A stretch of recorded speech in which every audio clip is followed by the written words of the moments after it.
ప్రజలందరికీ కూడా వినాయక చవితి శుభాకాంక్షలు. ఇప్పుడు నిమజ్జనం కార్యక్రమం కూడా అన్ని ప్రాంతాల్లో ప్రారంభించడం జరిగింది. సో ఈ సందర్భంగా ఇక్కడ ఎడపల్లిలో కూడా ప్రారంభించడం జరుగుతుంది.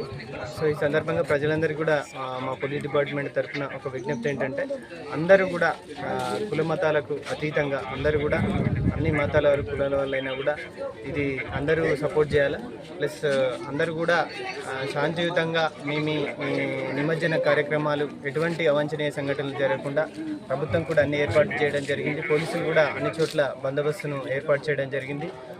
పోలీసులందరికీ సహకరిస్తూ మీరందరూ కూడా ప్రశాంతంగా సంతోషంగా మీ నిమజ్జన కార్యక్రమం జరుపుకోవాలని చెప్పేసి మేము కోరుకుంటున్నాం. రామచంద్ర గారు ఒక రథాన్ని డొనేట్ చేయడం జరిగింది. ఇది ప్రతి సంవత్సరం కూడా మంచిగా చక్కగా వాడుకోవచ్చు. ఇట్లాంటి డొనేట్ చేసినందుకు ఆయనకు కూడా మేము మా తరఫున మేము ఆయనకు వెల్కమ్ చెప్తున్నాం. Thank you. అందరికీ వినాయక నిమజ్జన శుభాకాంక్షలు తెలియజేస్తూ ఎడపల్లి గ్రామంలో గల నయాబాది మహాలక్ష్మి మందిరానికి దుర్గామాత మరియు వినాయక నిమజ్జన శోభాయాత్రలకు ఈ రథాన్ని ఈరోజు విరాళంగా ఇవ్వడం జరిగింది.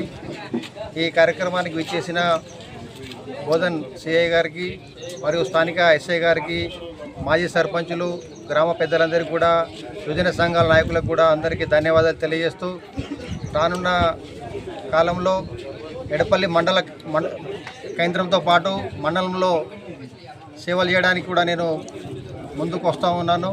ఈ సందర్భంగా తెలియజేస్తూ జై శ్రీరామ్.